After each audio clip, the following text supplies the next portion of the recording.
জয় নিতাই। তো দেখুন, গোপালের জন্মাষ্টমী স্পেশাল যে কিছু কিনেছি সেগুলোই আপনাদের সাথে শেয়ার করবো। যে প্রথমে একটা জামা নিয়েছি, তো গোপালের জামাটার রেঞ্জ একটু ছোটো, কিন্তু জামাটা বেশ অন্য ধরনের সুন্দর একটা জামাটা।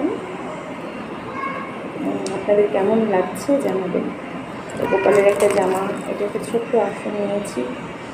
আর শুধু গোপালের জন্য তো নিলে হবে না, যে আমার যোগীবাবুর জন্য একটা, জগন্নাথের জন্য একটা, আর বলভদ্রের জন্য নিয়েছি, আর সুভদ্রা মাইয়ার জন্য এই ঘাগরাটা নিয়েছি। আর সাথে যে উত্তরীয়গুলো আছে, তো আর তার সাথে আরও গোপালের জামা নিয়েছি।